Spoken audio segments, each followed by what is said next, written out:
안녕하세요. 전 30대 여성입니다. 오늘은 제 친구의 이야기를 한번 해보려고 해요.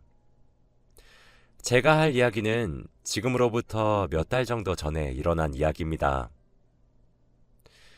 지금 이곳에서 사연을 들으시는 여러분들처럼 제가 오랜 시간을 살지 않아서 그리 연륜이 있거나 현명한 나이는 아니지만 제 인생에서 이처럼 쇼킹한 일이 또 있을까 싶을 정도로 정말 기가 막힌 일을 겪었습니다.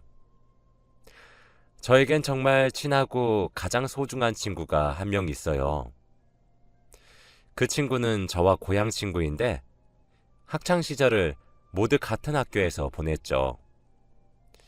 심지어 대학도 같은 학교에 입학했기 때문에 정말 제 인생의 대부분을 이 친구와 함께 보냈다고 해도 과언이 아닙니다. 제 친구는 제 인생에서 정말 등불 같은 존재예요. 제가 힘들거나 지칠 땐 위로도 해주었고 나태해지면 채찍질도 해주었죠. 울고 웃는 것을 함께하며 우정을 쌓았습니다. 제 짧은 인생을 돌아보면 항상 커다란 이벤트엔 이 친구가 등장하는 것 같아요. 아마 제 친구에게 저도 그런 존재겠죠. 그런 제 친구는 여자가 가장 예쁠 수 있고 행복한 날이자 일생에 딱 한 번 있는 많은 사람들의 축복을 받고 환하게 웃어야 하는 날, 바로 결혼식 당일에 변호사를 만나러 갔습니다. 지금부터 그 이야기를 한번 해보려고 합니다. 제 친구는 현재 6년 정도 만난 남자친구가 있었습니다. 긴 시간 동안 만나며 연애를 했죠. 그래서 당연히 그 남자친구와 제 친구는 미래를 약속한 사이였어요. 남자친구가 제 친구에게 프로포즈를 할 때 제가 도와주기도 했거든요. 촛불을 하트 모양으로 만들어 프로포즈를 했었는데 제가 그 초에다 불을 붙여주었거든요. 아무래도 6년 정도 만난 깊은 사이다 보니 서로 부모님을 뵈러 가기도 하고 명절에 인사를 드리기도 했죠. 자연스럽게 양가가 모여서 식사 자리가 만들어졌고 그 자리는 상견례 자리와 다를 바 없었습니다. 그렇게 자연스럽게 제 친구는 결혼식을 준비하기 시작했어요. 그런데 그때 전 세계적으로 코로나라는 질병이 유행하기 시작했죠. 당시 결혼식을 하기 위해 모든 준비가 다 진행이 된 상태였어요. 정말 식만 올리면 되었죠. 그런데 코로나란 질병은 전염성이 정말 강했고 그로 인해 사상자까지 생기게 되었어요. 그때는 정말 너무 상황이 심각했죠. 한국에서도 하루에 확진자가 1,000명이 넘어갔고 국가적 재난으로 분류되기 시작했습니다. 모두가 외출을 삼가하기 시작했고 두려워했으며 힘들고 고통스러워한 시기였죠. 2단계니 3단계니 정말 공황 상태였습니다. 제 친구는 결국 예식을 취소했어요. 사실 일정을 딜레이할 수 있었지만 당시엔 지금처럼 백신이 나올 수 있다는 말도 없었거든요. 그래서 결혼식 일정을 계속 미루고 미루었지만 취소해서 확 밀어버리는 과감한 선택을 하더라고요. 하지만 사실상 결혼식만 올리지 않았을 뿐이지 미래를 약속한 사이였고 양가에서도 이미 며느리와 사위의 도리를 다하고 있었기 때문에 양가의 허락하에 미리 살림부터 앞졌죠. 1년 조금 넘게 미리 신혼집에서 함께 살기 시작했어요. 그땐 돈을 딱 절반씩 모아서 집만 샀어요. 공동 명의로 말이죠. 그곳에서 신혼을 시작한 친구는 참 행복해 보였습니다. 친구는 결혼에 대해 로망이 넘치는 아이였는데 로망을 하나하나 이루면서 행복해하는 모습이 참 보기가 좋았어요. 친구는 혼인신고를 바로 하지는 않았습니다. 친구가 가진 여러 로망들이 있는데 그중 하나가 바로 결혼식 당일에 혼인신고서를 제출하는 것이었죠. 그게 바로 꿈이자 로망이라며 그것만은 결혼식 일정과 함께 뒤로 미루었죠. 그렇게 친구는 코로나 사태가 누구보다 빨리 해결되길 바라는 마음으로 빌었고 사태가 잠잠해지길 기다리더라고요. 사람들이 방역수칙을 잘 지키니 심각해지다가도 잠잠해지길 계속해서 반복하다가 올해 들어서 백신 이야기도 슬슬 나오기 시작했죠. 상황이 조금씩 안정되기 시작하자 친구는 이때 결혼식을 올리기로 결심을 하더라고요. 다시 예식장과 스튜디오, 드레스, 메이크업 등등을 알아보고 다니기 시작했죠. 저는 신부의 오래된 친구였고 누구보다 제 친구의 행복을 바라는 사람들 중 하나였기에 저도 물심양면으로 도왔습니다. 결혼식을 미뤘던 날이 길었던 만큼 그 사이에 친구와 남자친구는 돈을 잘 모아서 더 예쁘고 화려한 결혼식을 할 수 있게 되었어요. 웨딩 사진 촬영을 하는 날에도 제가 도우러 갔었는데 정말 예쁘고 잘생겨서 잘 어울리더라고요. 그렇게 결혼식 당일이 다가왔습니다. 저는 친구의 가방순이를 자처했어요. 가방순이는 신부 도우미 같은 역할이거든요. 신부에게 들어오는 축의금을 받기도 하고 그러죠.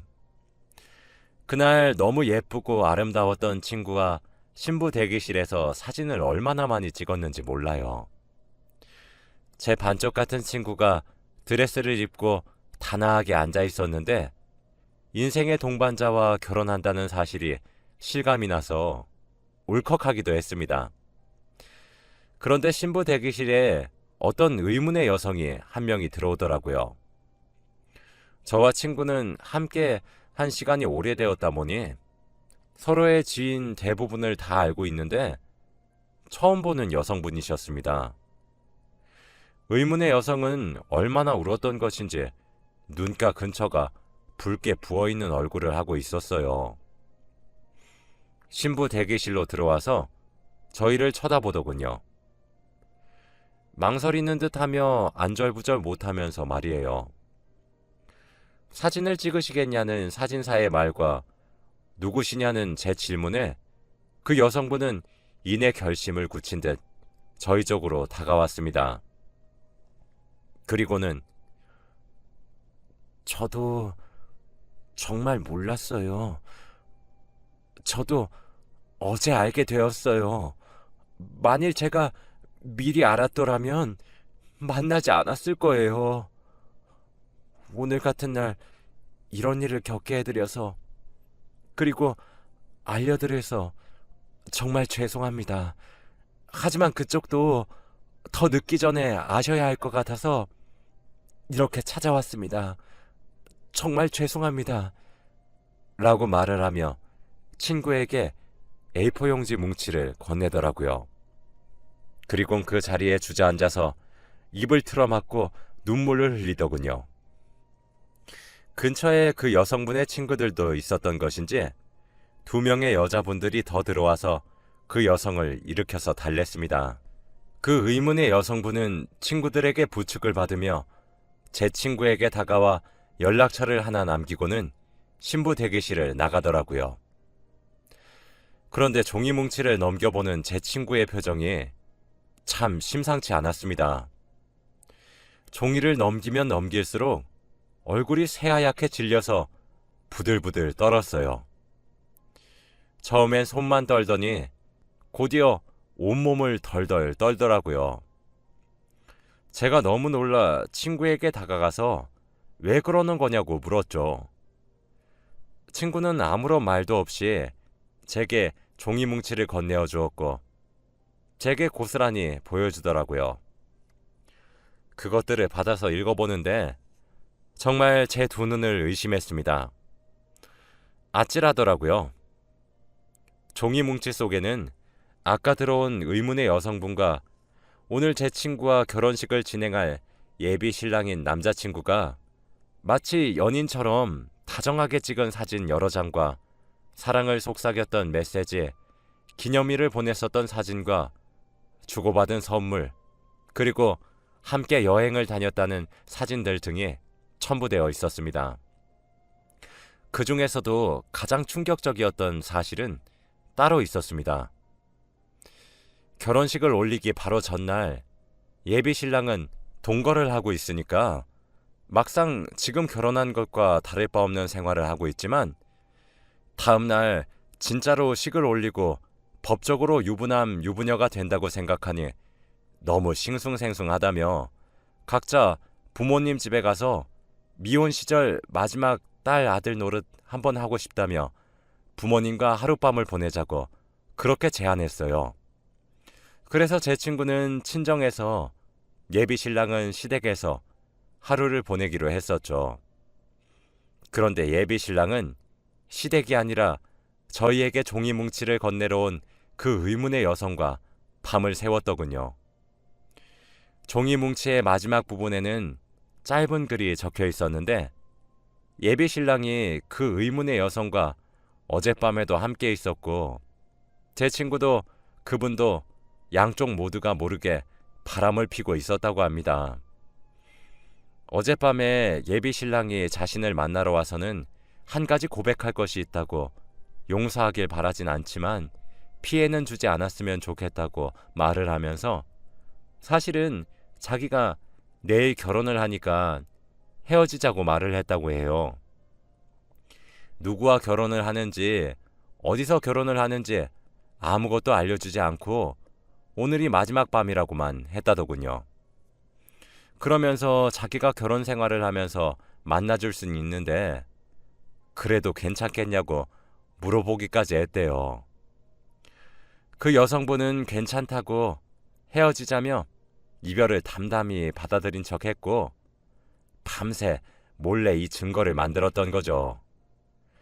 그리고 친구들에게 급히 부탁을 해 예비 신랑 뒤를 미행했던 거였고 결혼식을 올리기 직전에 예비 신랑의 정체를 모두에게 알리면서 망신을 주고 무엇보다 오늘 신부가 될 제 친구에게 진실을 알려주기 위해 이곳의 종이 뭉치들을 사람들에게 뿌릴 계획을 했던 거였죠. 하지만 신부인 제 친구 측에서는 이런 사실들을 모르고 있을 것이 분명하다고 생각해서 좀 더 상세하고 많은 양의 종이 뭉치를 만들었던 거였습니다. 그리고 아무것도 모르고 행복해하고 있을 제 친구에게 좋은 날을 망친 미안한 마음이 들어 죄송하다고 사죄를 하며 이 모든 사실을 전한 거였어요. 여성분이 찾아왔을 때에는 이미 식은 시작되었습니다. 제 친구는 신부 입장을 위해 대기실에서 나가야 되는 순간이었거든요. 그런데 그때 이 증빙 자료들을 제 친구에게 전했고 하객들에게도 나눠준 거죠. 전 결혼식장을 살펴보고 오겠다며 결혼식을 할 홀로 향했어요. 이미 거긴 정말 파국이었죠. 그 의문의 여성은 목에 핏대를 세워가며 하얀 버진 로드 위에 서서 예비 신랑의 만행을 고발하고 있었고 제 친구의 어머니는 바닥에 주저앉아 넋을 놓고 있었습니다. 친구의 아버지는 어쩌면 이미 사이였을 예비 신랑의 멱살을 잡고 고래고래 소리를 지르고 있었고요. 신랑 측, 신부 측 가릴 것 없이 하객들은 웅성웅성 대고 있었고 그 여성분은 예비 신랑의 친구들에 의해 질질 끌려 나가게 되었습니다. 여성분의 친구들은 그런 걸 막기도 하고 다른 하객들에게 전단지를 나눠주고 있더군요. 정말 개판이 따로 없었습니다. 완전 난장판이었죠. 전 신부 대기실로 돌아갔습니다. 친구는 제게 밖의 상황은 어떠냐고 물어보더군요. 어떻게 제가 그걸 고지고대로 전할 수 있겠나요? 전 정말 아무런 말도 할 수가 없었어요. 위로도 해줄 수 없었죠. 친구는 아무런 말도 하지 못하는 절 보더니 이내 모든 것을 직감한 모양인지 제게 도움을 청하더군요. 전 직원을 불러 친구가 웨딩드레스를 벗는 것을 함께 도와줬어요. 친구는 화장도 채 지우지 않은 채로 옷을 갈아입고는 제게 말하였습니다. 나 지금 너무 혼자 있기 싫은데 나랑 어디 좀 같이 가주라. 라고 하면서요. 전 차라리 제 친구가 펑펑 울기라도 했음 싶더라고요. 전 알겠다고 군말 없이 친구의 뒤를 따랐습니다. 당연히 인생에서 가장 행복해야 할 제 친구의 결혼식은 개판이 되었고, 신부가 있지 않은 결혼식은 무산이 될 수밖에 없었어요. 친구 휴대폰은 미친 듯이 전화가 걸려오더군요. 친구는 부모님께 지금은 저와 단둘이 잠시 있고 싶다고만 전하고 전화기를 아예 꺼버렸습니다. 그렇게 친구를 따라간 곳은 이혼 전문 변호사의 사무실이었어요. 친구는 곧바로 변호사에게 종이 뭉치들을 보여주며 이혼 상담을 받기 시작하더라고요. 사실상 혼인신고는 하지 않아 법률상 부부가 아니라 이혼 소송을 할 수는 없었습니다.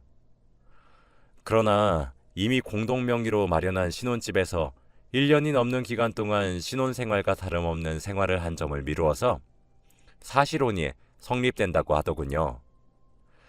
사실혼 해소 소송이라고 이혼 소송과 비슷하게 진행되었죠. 그렇게 친구는 소송을 준비했습니다. 친구는 그날 받은 연락처로 전화를 걸어 그 여성분과 연락을 했어요. 그리고 소송에 필요한 자료를 제공받기도 하였죠. 그리고 그 의문의 여성분 또한 성심성의껏 자료들을 제공해 주더군요. 그놈은 두 여자를 완벽하게 속였던 거죠. 제 친구는 그 여성분 또한 저와 같은 피해자와 다름없다고 하더군요. 그 여성분도 자신의 존재를 몰랐다고 합니다. 그 여성분께 자초지종을 들으면 들을수록 진짜 그놈은 가관이더라고요. 그 여자와 만난 지는 올해가 햇수로 4년째라고 했죠. 친구와 만나고 1년 반 정도 지나자마자 그 여성분과 바람을 핀 거였어요. 예비 신랑이었던 그놈은 직업 자체가 다른 지역으로의 출장이 잦은 직업을 가지고 있었습니다. 그래서 출장을 핑계로 두 여자를 만났더라고요. 제 친구에게 지방으로 출장을 간다 그러고 그 여성분을 찾아갔었고, 그 여성분께도 출장을 간다 그러고 제 친구를 찾아왔더라고요. 제 친구와 동거를 시작한 이후로는 그 여성분과 밀회를 보내고 퇴근을 했던 모양입니다. 그렇게 4년 동안 두 여자를 기만해왔던 것이었죠. 중간에 지인들에게도 소개해주곤 했었는데 절대 겹치지 않게 소개해 주었더라고요. 제 친구와 결혼을 약속했으니 자신의 학창시절 친구들이나 이렇게 깊은 관계의 지인들을 소개해 주었고, 그 여성분과는 처음부터 가벼운 마음으로 만났었던 거였는지 동호회 사람들처럼 일회성일 수 있는 지인들을 소개해 주었더라고요. 친구는 사실혼 해소 소송을 시작하였습니다. 아무래도 한쪽의 일방적인 외도로 인해서 사실혼의 관계가 파탄이 난 경우였기 때문에 제 친구는 위자료의 청구와 결혼식 비용, 신혼여행 비용 등을 함께 청구했고 승소할 수 있었죠.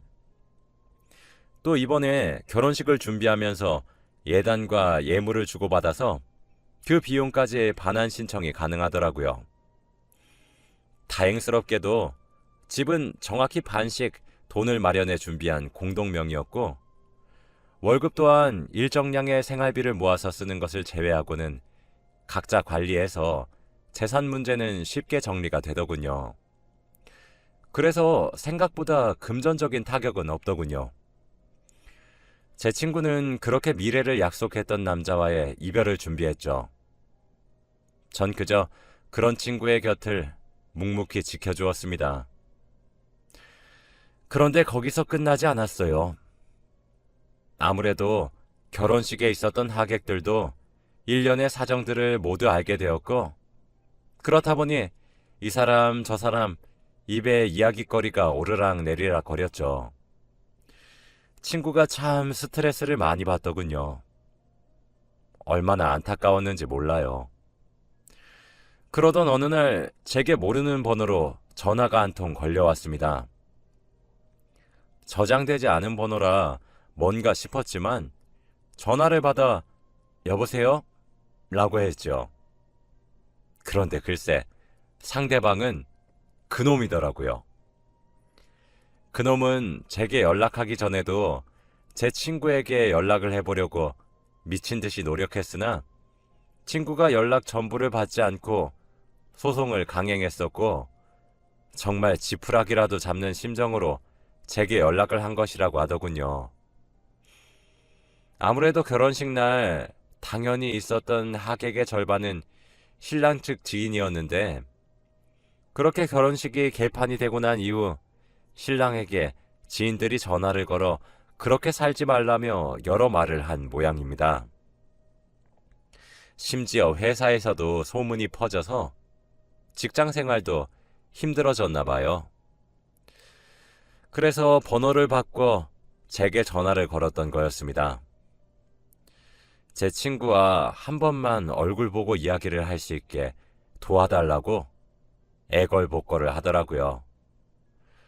어찌나 뻔뻔하던지 2번 다시 연락하지 말라고 얘기를 한 뒤 친구에게 이야기를 해주었습니다. 그리고 세상에 매일 밤마다 집 앞으로 찾아와 제 친구를 기다린다고 하더라고요. 친구의 남동생이 매번 돌아가라 돌려보내려고 하는데 무릎을 꿇고 빌고 그러면서 매달린다고 하나 봐요. 정말 남의 눈에 피눈물을 그렇게 나게 해놓고 어쩜 그렇게 뻔뻔하게 나올 수 있는 것인지 참 너무하다 싶었습니다. 여러분들도 남자 잘 보고 만나시길 바래요. 세상이 넓은 만큼 나쁘고 못된 사람들이 참 천지에 깔려 있는 것 같습니다. 이게 속이려고 마음먹으면 뭔들 못하겠냐마는 사람 마음 가지고 그런다는 것이 참 마음이 아프네요. 제 친구가 언젠가 상처가 다 치유되어 원래 밝은 모습으로 돌아왔으면 좋겠습니다. 다들 예쁜 사랑하시길 바라며 이만 글을 줄이겠습니다. 감사합니다.